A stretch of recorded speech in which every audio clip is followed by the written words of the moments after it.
Et bonjour à tous, bienvenue sur la chaîne de l'Hexamone Crypto. Nous sommes le mardi 9 avril 2024, 12h30. On va faire un point sur la situation de la crypto CKB. Le CKB qui a poussé très fort cette semaine, mais la question que tout le monde se pose, est-ce que la montée est terminée? Je vais essayer de répondre à cette question au travers de cette vidéo. Je vais vous montrer que potentiellement, c'est peut-être pas terminé, mais on va regarder tout ça en détail au travers de cette vidéo. Allez, sans plus attendre, on démarre. On démarre dans l'analyse technique. Bien sûr, je rappelle à tout le monde que tout ce que je vais dire dans cette vidéo n'est en aucun cas un conseil financier.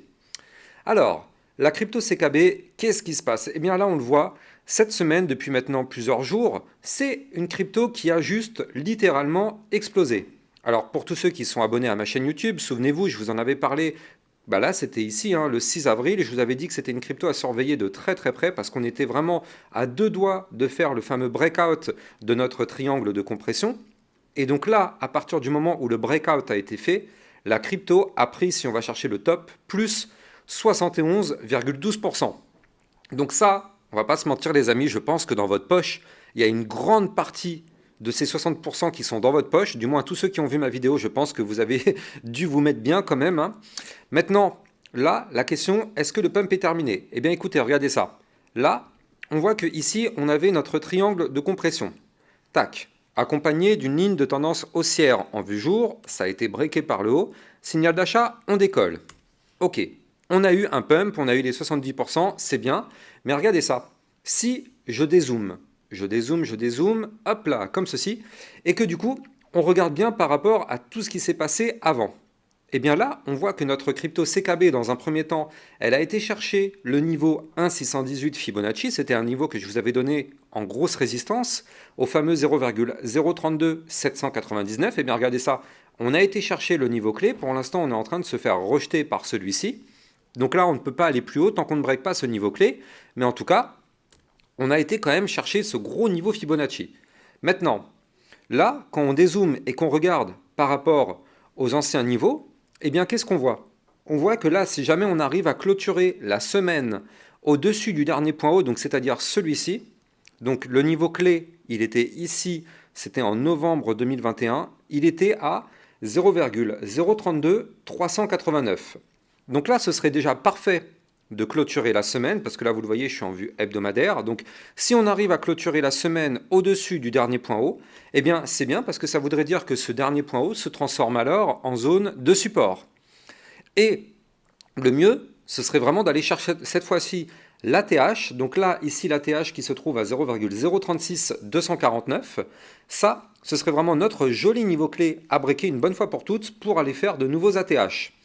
Et donc, là, on voit qu'on est vraiment plus très loin de l'ATH. Regardez ça par rapport à notre niveau actuel. On n'est plus, entre guillemets, parce que j'ai envie de dire, vu les pumps qu'il nous fait, on n'est plus qu'à 9,6%. Donc, c'est pas grand-chose par rapport à l'ancienne ATH. Donc là, effectivement, on pourrait faire une nouvelle clôture au-dessus des plus hauts historiques. Alors, on a quand même fait une mèche de liquidité bien plus haute, c'est-à-dire que la toute dernière mèche de liquidité avait été formée ici, donc à 0,044 460. Donc si jamais on break l'ATH, eh bien ce niveau clé nous servira de résistance absolue et ce sera la dernière résistance avant de rentrer en price discovery. Le price discovery, je rappelle, c'est une zone jamais atteinte jusqu'à présent. Donc effectivement, moi, j'ai des targets à vous communiquer. J'ai une target à 0,046 861. Et si jamais notre CKB continue d'exploser, eh bien, on pourrait aller chercher, pourquoi pas, une autre target à 0,060 922. Donc ça, ce seraient les targets hautes à aller chercher en cas de cassure de nos ATH. De notre ATH, pardon. Donc là, les prochaines résistances par rapport au niveau sur lequel on se trouve actuellement, pour effectivement réexpliquer un peu les choses. Donc là, on a notre niveau Fibonacci 1,618 à 0,032 799. Puis, on aura une autre résistance à 0,036 249, puis 0,042, puis 0,044 460 avant d'aller chercher les deux niveaux clés plus hauts que je vous avais parlé tout à l'heure. Maintenant, si je descends un petit peu dans les échelles de temps, qu'est-ce qu'on voit? Là, je vais me mettre en vue 4 heures et on va voir qu'il y a quelque chose de très pertinent qui est en train de se mettre en place. Mais je rappelle avant ça que les likes et les commentaires, bien sûr, sont fortement appréciés. C'est grâce à ça que ma chaîne YouTube est mieux mise en avant par les algorithmes de recherche.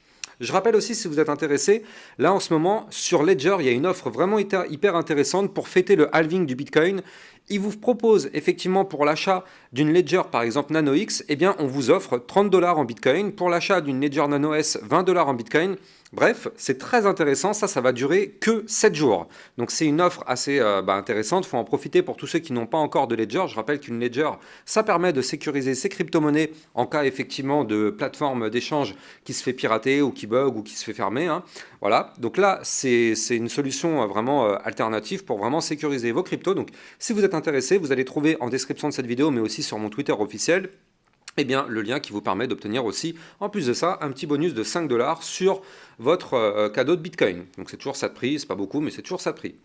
Allez, continuons effectivement du côté de l'analyse technique. Donc là, du côté du CKB, qu'est-ce qu'on voit? On voit là, en vue 4 heures, que on fait une très belle configuration en consolidation. Regardez ça.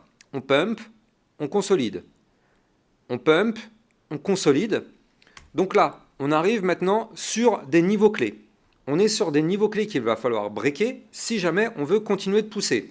Alors, avant, il faut faire attention tout de même, parce que là, on a quand même pas mal pump ces derniers temps.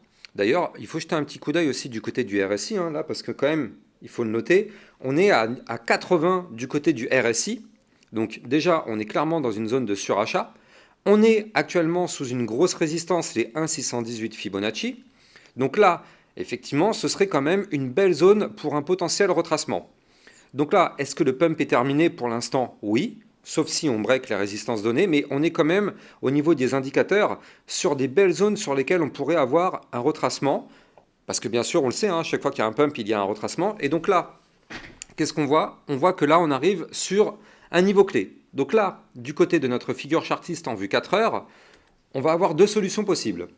Soit, eh bien, ici, on forme un premier sommet. Là, on n'arrive pas à casser le sommet et malheureusement, on se fait rejeter. Boum, on aura formé un double top.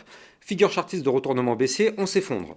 Donc là, il faut impérativement, si on veut continuer le pump en vue 4 heures, de casser le dernier plus haut formé, c'est-à-dire au 0,033 965. Sinon, ce double top nous pend au nez, on va pas se mentir, ça nous pend au nez.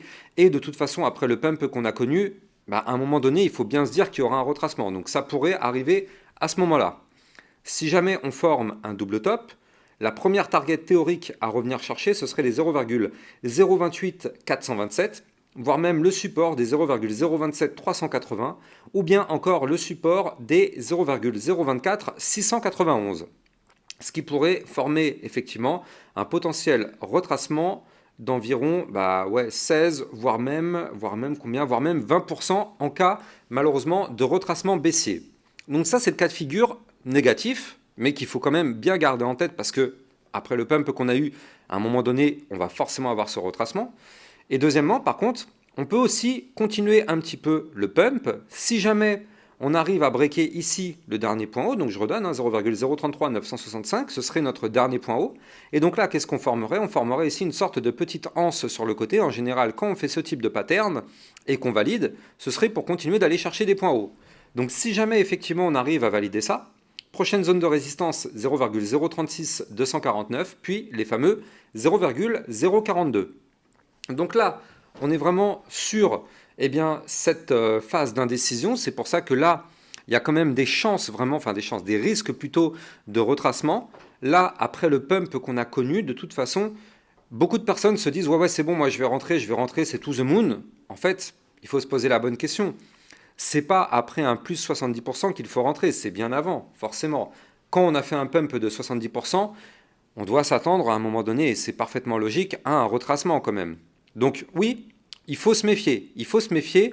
Moi, je pense qu'effectivement, ça peut arriver parce qu'on est vraiment sur des zones clés. Après, c'est pas parce qu'on a un retracement que c'est la fin du monde. On le sait, si on a un retracement, c'est peut-être pour repartir de plus belle. Je rappelle que tant que le Bitcoin ne crache pas, tout le reste du marché se portera plutôt bien. Par contre, si le Bitcoin se met à cracher, tout chute avec lui. Et donc là, on voit qu'on a un Bitcoin qui pour l'instant est dans une phase de pullback. D'ailleurs, ce matin, pour tous ceux qui me suivent sur mon Twitter officiel, vous le savez, je vous avais fait une vidéo d'analyse technique du Bitcoin pour vous donner le meilleur des niveaux clés. Et d'ailleurs, on a réalisé parfaitement ce que je vous avais parlé ce matin. Je vous avais expliqué que le Bitcoin allait former un pullback pour revenir tester son haut de triangle. Et regardez ce qu'il nous a fait aujourd'hui. un pullback pour revenir retester son haut du triangle de compression. Donc là, effectivement, eh bien, par rapport au Bitcoin, on est toujours dans cette phase de pullback. Donc attention, ça a des impacts. D'ailleurs, c'est pour ça, hein, on le voit directement sur les altcoins. Regardez ça, si là, la majorité des altcoins sont dans le rouge, c'est parce que le Bitcoin, pour l'instant, n'a pas encore repris une configuration haussière pour repasser dans le vert. Donc forcément, ça joue sur les altcoins. Donc là, du côté du Bitcoin, si jamais il continue de pousser, ça va aider notre crypto CKB de pousser elle aussi. Je rappelle aussi, si vous voulez trader cette volatilité, vous allez trouver en description de cette vidéo mon lien de parrainage Binance qui vous permet d'obtenir un bonus de 10% à vie sur vos frais de trading. Et Binance étant une plateforme enregistrée auprès de Psan, en tant que Psan, et bien du coup, vous pouvez effectivement être plutôt tranquille sur ce type de plateforme. En tout cas, j'espère que vous avez kiffé cette vidéo. On croise les doigts pour que le CKB pète tous les niveaux clés et continue de pump. Mais attention tout de même, attention, on est vraiment sur des gros niveaux clés sur lesquels on peut vraiment avoir un retracement. Soyons extrêmement prudents. Je vous souhaite à tous une excellente journée. Je vous dis sûrement à ce soir pour une prochaine vidéo. Ciao, ciao!